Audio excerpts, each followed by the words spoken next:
عليكم ورحمة الله وبركاته أخواتي بناتي. معكم أختكم أم شهد دائما من قناة أذواق أم شهد. اليوم كما راكم تشوفوا حاطة انايا دوارة بصلة ثوم وديك حوايج دوزان تاع طبخة.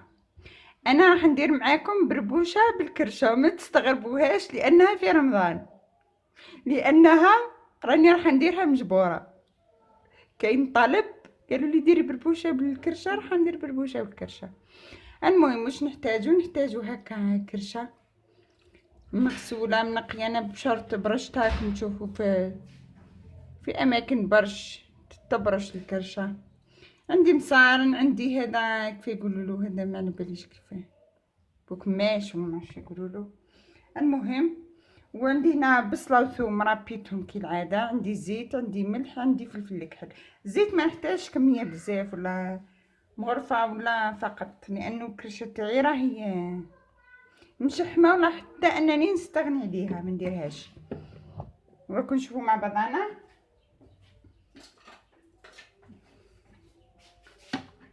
عندي هنا البصله والثوم، هاي الكوكوطه تاعي هنا قدامي، بصله وثوم راح نحلهم هما الاولين.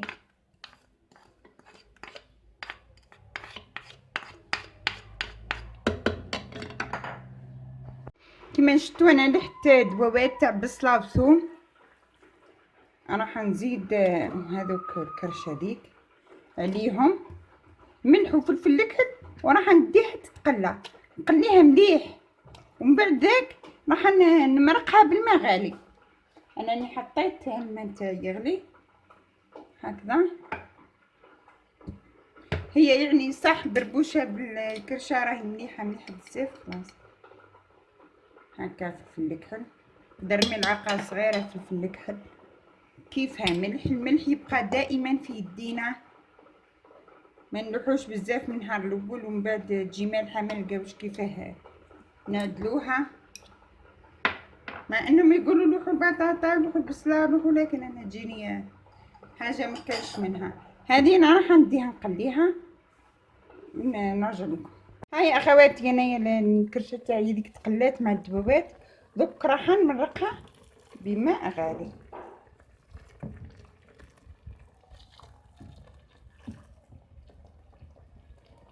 هكذا بهذه الطريقه، ومانيش راح نحل عليها قبل ساعه غير ربع. انا نحط لها يطره ونص ماء غالي. شوفوا كيف بدات تغلي ديريكت، هاي بدات تغلي.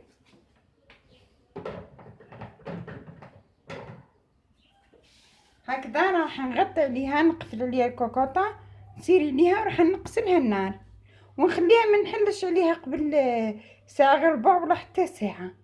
راح نلقاها طابت لثم نشوفوا واش راح نزيدو نلوحو عليها. هاي اخواتي المرقه تاعنا طابت، والكرشه ثاني مسار كل اني نجسيتهم هاك ما راكم تشوفوا كلش طايب. دوكا راح نكملوها. انا راح نلوح لها هنا طماطم تاع الباطا، طماطم مصبره هكا،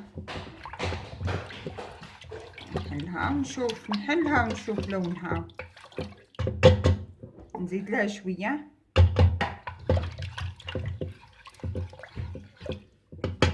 هكا، وحنلوح لها بطاطا. بالك تستغربوا بطاطا في البربوشه، لكن نقول لكم راهي مع وفلفل الاخضر، بطاطا مع الكرشه وذوق الكرشه راهي تجي رائعه. انا طول دائما بطاطا البربوشه كي تعود فيها الكرشه ندير لها البطاطا فوقها وحمص وخلاص. ودوك راح نزيد نحطهم يغليو على النار ونوليو البربوشه. شوفوا كيف نديروا لها. هنا اخواتي كما راكم تشوفوا عندي الحمص تاعي راهو طايب، درت له القليل برك من المرقه هكا، من المرقه تاع البربوشه اللي كي طابت لنا فيها الخضره البطاطا وطابت فيها الكرشه. هذيك الخضره درت منها شويه في الحمص هنا، وراح نحطه على النار يغلي باه يتشرب الذوق تاع البنه تاع المرقه، وراح نرجع نشوف واش نديرو من بعد. هنا اخواتي وصلنا للوقت اللي راح نديرو البربوشه تاعنا.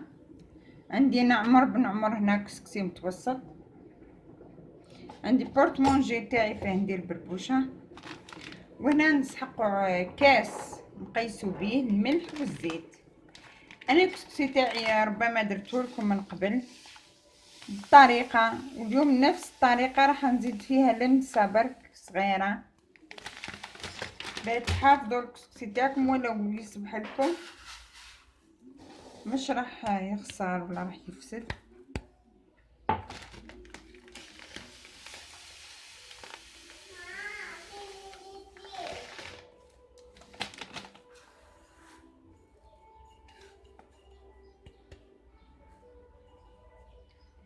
هكذا انا البربوشه تاعي هنايا، حنا في الشرق نقولوا اهل الشرق يقولوا بربوشه، في قسنطينه بعدا يقولوا لها النعمه، في العاصمه في الوسط يقولوا كسكسي. هكا راح نديروها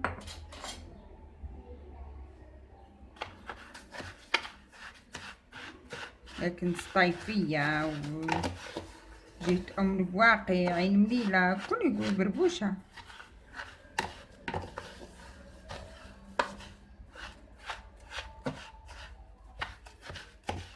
هكا انا دخلت هذيك الزيت بحيث الحبيبات كلها كما راكم تشوفوا فيه تشربوا الزيت، تغلفوا بالزيت هذوك الحبيبات تاعنا. هكا راح ندير دوكا الملح، نعرفوا كل بربوشه جين مسوس ملح.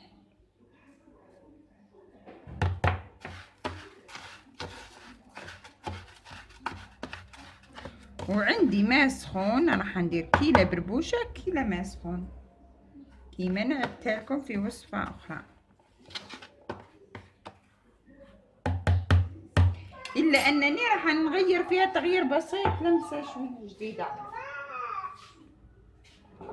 هكذا هذه الكيلة الاولى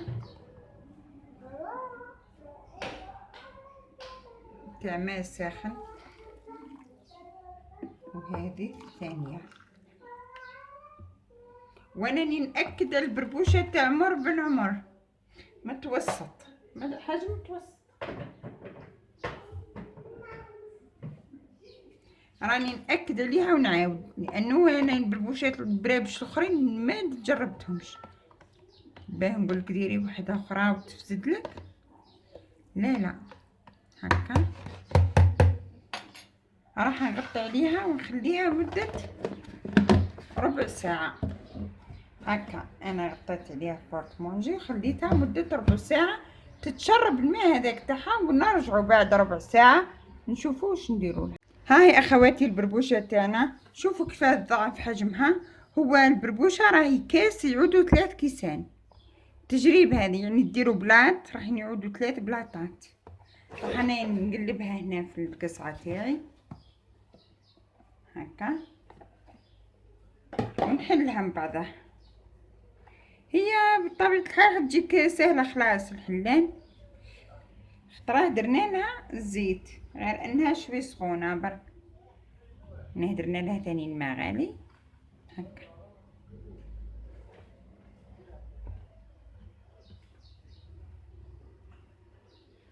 انا بعد ما نحلها راح نفورها الطريقه الاولى معاكم ما فورتهاش، لكن هذه المره راح نفورها.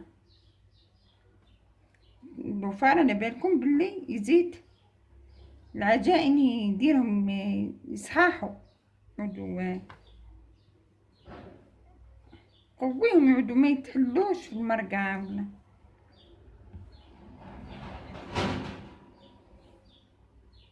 ومن اهل الشرق راهم صحابي العجائن يديروا العجين ويشتيوه.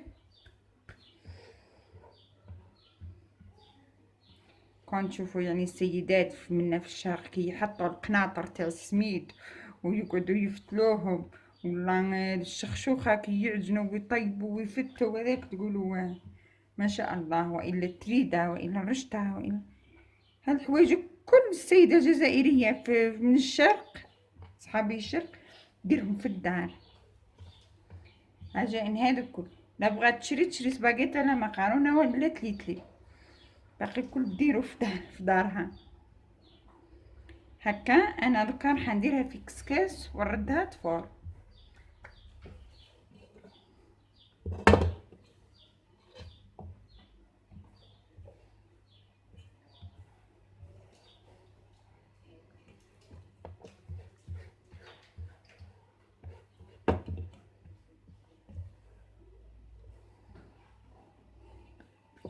ان شاء الله تكون خدمتي راهي عجبتكم تعجبكم خدمة اهل الشرق، اهلي بالذات.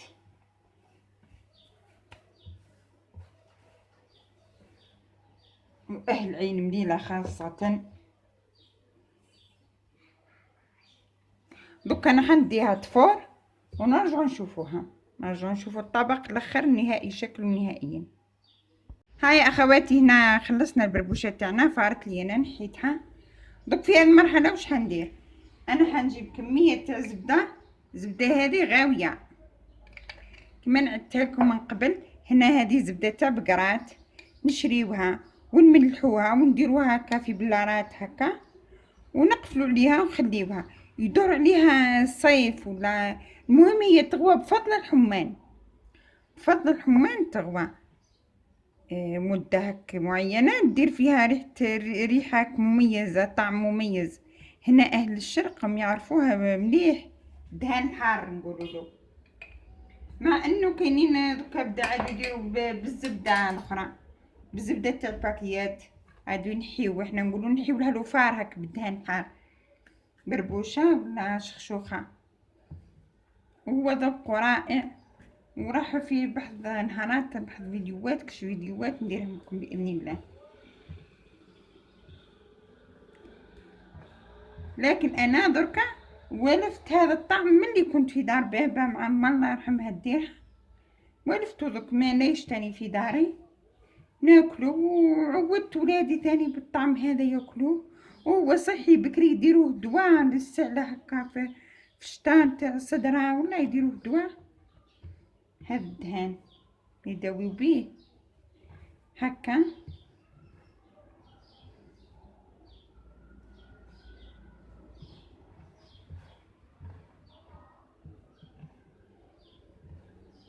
شوفوا اخواتي البربوشه تاعي كي زدت عاودت فورتها، عاد كل حبه بحدها.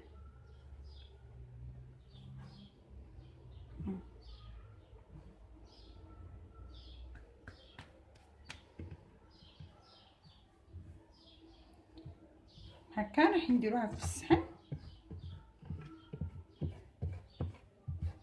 في البلاط. اهل الشرق يقولوا بلاط تاع البربوشه.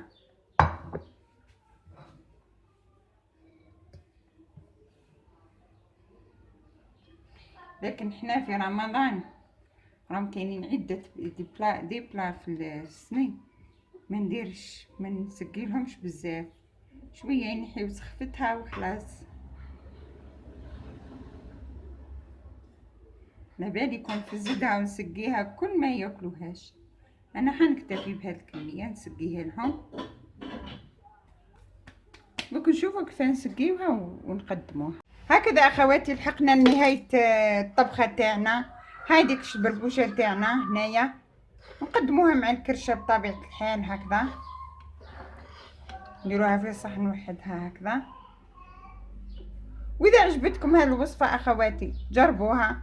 كسكسي بن عمر راهو في الجزائر كامله، في الاقطار القطر الجزائري كامل كاين، والكرشه ثاني راهي في الجزائر كامل يذبحوا البقري بياكلوه. هذه كرشه تاع البقري طبخنا بها. وما بقى لي غير نقول لكم اذا عجبتكم جربوها واحكموا، راهي بنينه بالبزاف.